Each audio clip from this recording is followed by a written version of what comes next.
since everyone is talking about Trump's travel ban and the war on immigration, which is obviously what he said in the campaign, you know, Mexicans are rapists and bad hombres and all this stuff, and I'm going to build a wall, is obviously pretty offensive and xenophobic and all this.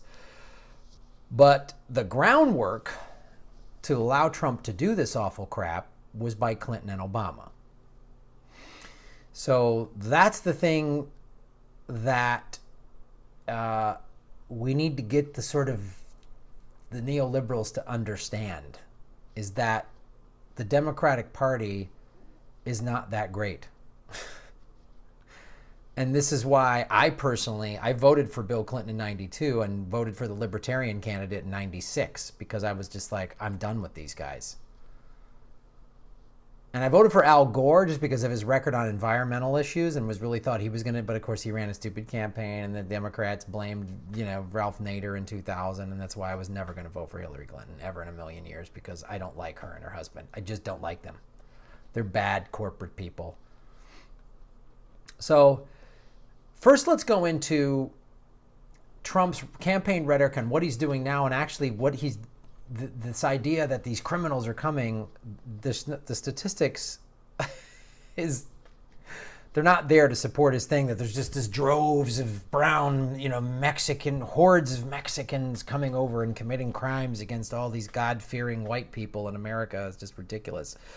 So I'm going to go into an article that was in the Nation. It came out actually in April by Aviva Chomsky. And here's some interesting statistics. The number of undocumented immigrants has been on steady decline since 2008, right? Immigrant crime rates are lower than citizen crime rates, that the undocumented have no access to most social welfare programs, and that crime figures, too, have generally been on the decline in recent years. Part of this article goes into, it's true, is that the media fed, well, first of all, they fanned the flames of Trump, you know, got Trump, they gave him more coverage in the campaign. They cut away from Bernie Sanders was giving a speech, and they cut away to an empty podium where Trump was going to speak. And now, since Trump's big travel ban rhetoric and everything, which is awful, the media is playing it up like this has only started with Trump. Which is you know, that there's this crazy Trump agenda and he's rounding everybody up, and it then plays into the Democrats being the lesser of two evils, and you got to vote for the Democrats because if you don't, we get crazy Trump and he's just rounding people up, which has never happened. No, it's wrong. It's incorrect. So let's go under let's get some of the numbers here of what's been happening. Washington Post as a crazy scare tactic. ICE immigration arrests of non-criminals double under Trump. Okay. While that is true, here's how it's misleading. Non-criminal immigration arrests did indeed jump from 2,500 in the first 3 months of 2016 to 5,500 during the same period in 2017. That's true. Wow, Trump has doubled it. While criminal arrests also rose, bringing the total to 21,000. Only 16,000 were arrested during the same months in 2016. Oh, okay. Here's what the article ignored. Really, the Washington Post ignored something? Because they're just a corporation, you know, oh, what's going to sell more papers? Truth dies in the darkness. Oh, so let's just suddenly make Trump the bad guy, even though we helped him get elected. We purported the war in Iraq. Fake news about that. We did 16 negative stories about Bernie Sanders in 16 hours because we wanted the whole Clinton agenda. But this isn't even part of it.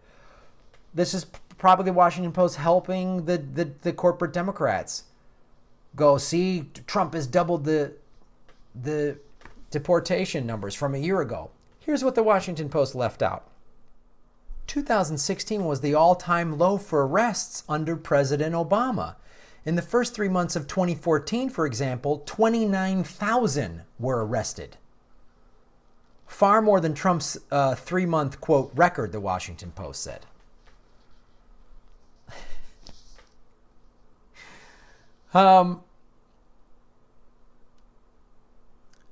Deportations actually went down mostly due to the fact that the number of immigrants crossing the border has declined. Now, I'm sure Trump people would say that's because he talked tough and scared them back to wherever. But let's go into how Trump was able to do this, okay? President Clinton oversaw the Immigration Reform and Immigrant Responsibility Act of 1996. It drastically increased all levels of immigration enforcement, enlarging the Border Patrol, criminalizing numerous types of low-level immigration violations, and facilitating and expanding deportation procedures.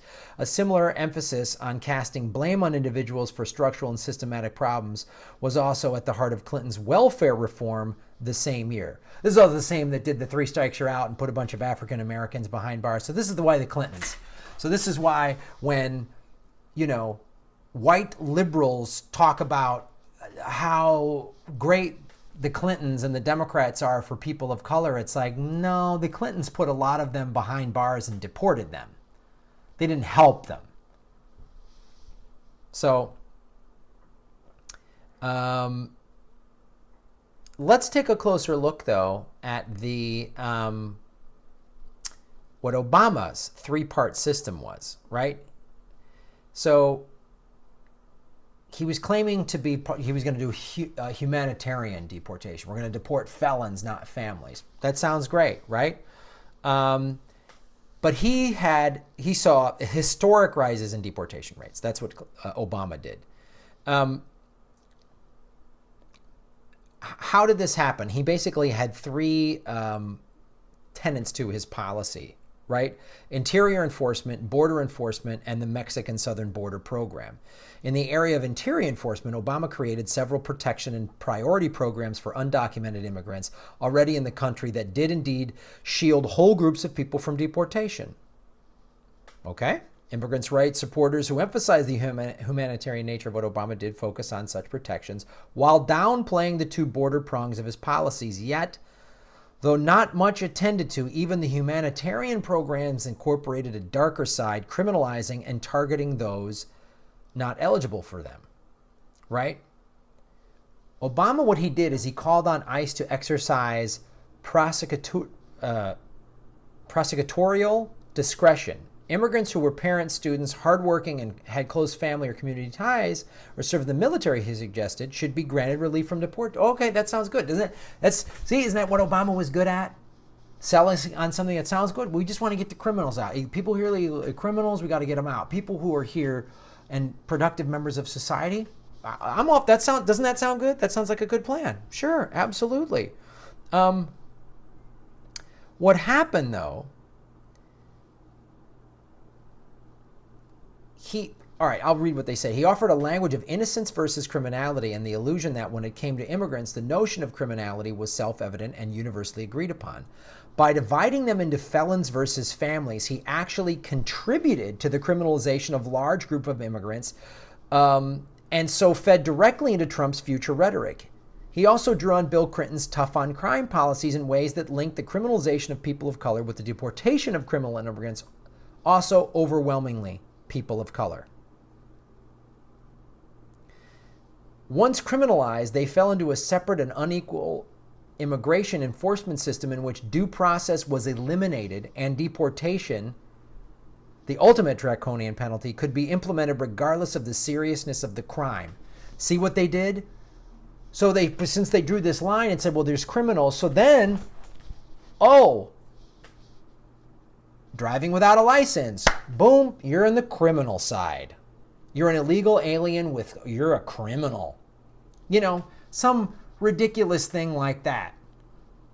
Fender bender, you didn't have insurance. Criminal. So now we can round you up. We can put you in these private prisons, some of which are in Texas that Obama helped legislate to get built.